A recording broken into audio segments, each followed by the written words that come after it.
what are the big themes in 2022 for people working in corporate innovation, R&D, and emerging tech roles? I'm Scott Kirsner, CEO of InnoLead. I'm here with our Chief Growth Officer, Alex Slawsby, and we're going to run down a few of the themes that we were talking about in a recent call with our strategic partners.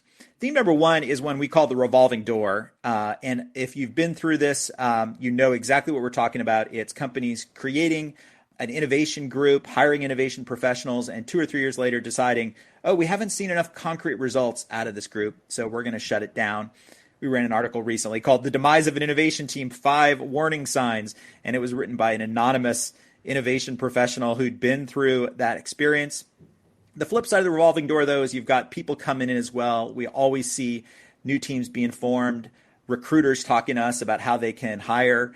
We also saw this week Alaska Airlines announcing that they're setting up a Silicon Valley Innovation Center. So it's not all gloom and doom, but the revolving door to us is an indication when it's spinning that the organization just doesn't really have the right long-term commitment, the right resources to build innovation capability over the long haul.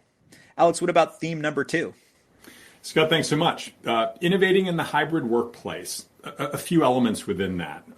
Corporates really interested. How do we connect our innovation team members and collaborate effectively as a team when we're in different places? How do we do customer research, startup scouting, and other activities when we can't easily get together as a team? What do we do with these great innovation labs? Again, when we're not all convening in one place, how do we repurpose them? That's top of mind. And the final thing I'll say here, talent mobility is big. We used to see a lot of companies concerned how local talent would move to locations considered to be technology or startup hubs. That's now flipping. You've got folks who are interested in being less there and moving to places where cost of living is lower, work-life balance is greater. So a lot of opportunities and challenges around talent mobility in the corporate innovation world. There also, I know, has been, you mentioned physical innovation centers. There's been a lot of discussion about what a virtual innovation center might be like in the metaverse, how you might bring people together and get collaboration happening there. So I think that'll continue to be a big theme, physical versus virtual innovation centers. But what about theme number 3? The role of DEI and ESG in innovation. Again, 2 topics that were important before the pandemic and continue to be really important. Let's quickly start with DEI. Innovation's always been challenged by the voices that get heard, the viewpoints that get heard. So there's a lot of interest there in getting more folks contributing, more voices heard, not just the most confirmatory. There's been a lot of effort to drive innovation in internal processes and in products where you've got things like AI and ML-based solutions that are actually amplifying biases in data. So that's a huge thing. We've also heard a lot about organizations that are seeking partners who can represent women-owned, minority-owned, veteran-owned businesses, maybe local solution providers. That's really important to the corporates out there looking to hire consultancies and software partners.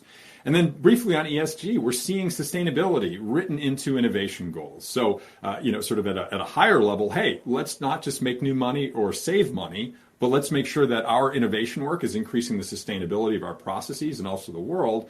And then we've also seen sustainability as an evaluative criteria in the innovation pipeline. We've got organizations who say, from a corporate fund, we'll match business unit funds if the innovation projects you're moving forward will advance sustainability. We published a video replay of a session that IKEA ran at one of our events earlier this year, and they used the phrase, people and planet positive. So is a new concept or a new product, people and planet positive, which I really like. Theme number 4 is trend-fueled innovation, which if you've experienced this, it is kind of a tail wagging the dog phenomenon. It felt like trend-fueled innovation took a little bit of a breather during the pandemic when people were focusing on a lot of near-term fire drill type of issues.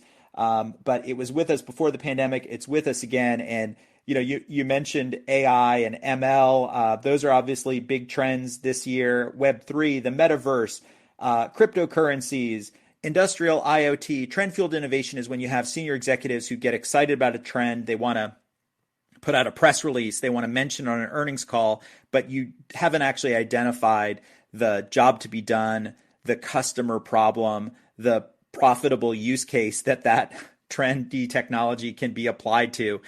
So if you're dealing with trend-fueled innovation, you need to be developing a strategy to start looking for those problems and those jobs to be done rather than just letting your team and your company chase the buzzwords. Alex, what about a couple other themes that we heard in this recent call? Two I'll just raise in concluding. One is the future of corporate incubation in the context of the rise of venture studios and startup studios. And we saw one map that said there's more than 700 of those around the world. And also increased focus on corporate venture capital. One other topic, inflation, and how organizations are focusing their innovation efforts now on trying to keep costs stable or actually reduce costs because, of course, the cost of things is so important to consumers these days. That's a lot of themes, but we'd love to hear from you what themes and dynamics you're seeing in the world of corporate innovation, emerging tech, and R&D in 2022. Thanks for watching, and we'll see you again soon.